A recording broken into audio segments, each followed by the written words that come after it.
part 3 of my video. Pretty much at the top of this ridge now on this side, and the ravine is down in there. You can see maybe sorta it widens out with several hills, and that green patch, I can zoom in right down in there. Sometimes we would go up the other side, but it's really thick at some points with mountain laurel. It actually walks right down into the ravine pretty easily, if I recall. But there's just too much stuff in the way to see that each area goes into another hill, which goes into another hill. So it's draw after draw after draw. From Google Maps, I think you can see it better from Google Earth, what the terrain looks like.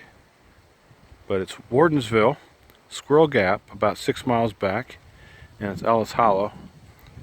And this ravine, it pretty much, I think, runs right into a housing development 3-4 miles back, maybe further. Yeah, probably further. About maybe 5 miles.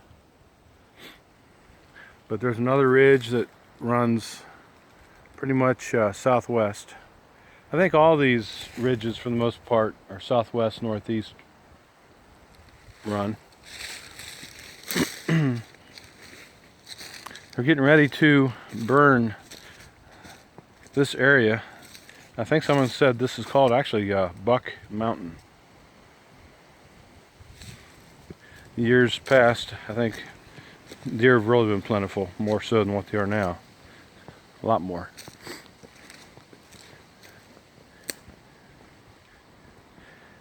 Don't have the same excitement as I used to have coming up here, just because couldn't get anybody really to come down with me. Either they're all tied up working or whatever, and my son, he's going to get a day off. Of course, I don't think he likes to hunt the way I hunt. He likes to find a farm. I think he's got a buddy that let him hunt on a farm that he does tractor work for. But he sits in the tree stand pretty much all day. But me, first day, I sit. And today, I should be sitting too. If I knew where they were, I would just go to that area. Just like a buddy of ours, Charlie, he let us hunt, Justin and I, several years ago. And he probably let us hunt it again there if we asked him, but I like coming down here. Good guy. Actually, he and his brother, they have had a drywall business, really big, commercial, but he and his crew came in and drywalled my house. 12 hours they were done. My house is pretty big. Of course, that's another topic. Trying to decide whether to downsize. I really need to free up some mortgage money, especially since I'm retired now. A lot I want to do. A lot I want to do with Bev. Get her retired.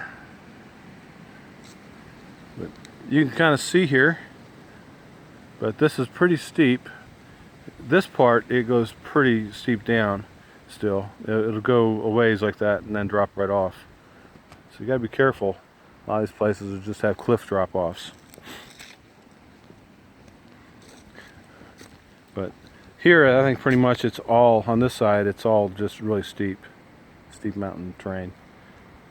When I was first coming up, there were several drop-offs.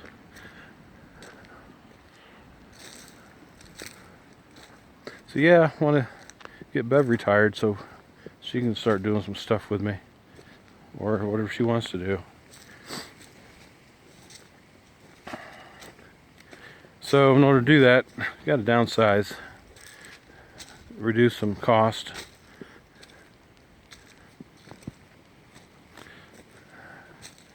I can't see working the rest of my life, and I don't want Bev to work the rest of her life either. Life's not about working. So I don't know if you can see, but it starts to level off down there, but it's still pretty steep there. My son and I did this first time I went through here. So he must have been 11 or 12. That one year or the year before, we sort of got sidetracked.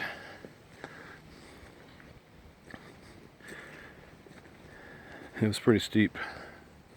Had to really hold on to the trees as you made your way down. A few years ago, it was during muzzleload season. My first deer, actually the first deer I ever shot, killed. I was down on the other side, and I was just sitting down into some mountain laurel, sort of on the edge of a hill. Actually, one probably right over there. And as I came up on the other side, I was pushing 3 or 4 deer, and I wasn't really going fast. You know, as long as you don't spook them, they won't run off. They'll just kind of keep pushing ahead. And that's what they did. They pushed ahead. They went down the ravine, they went up and over. About 2 hours later, I sat over there, just waited to see if they'd come back. And sure enough, they did. 4 does. So I was able to harvest the largest one. That's been probably 6-8 years.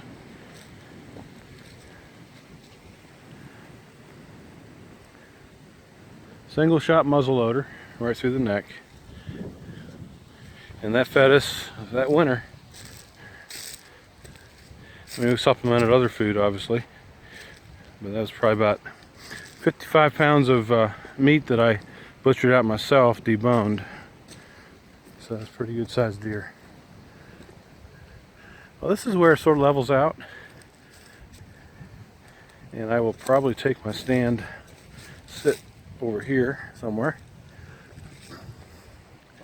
Because there's a draw that comes right down through there. Comes up. So I'll walk up here a ways, see if I see any tracks. Have a good day. End of part 3.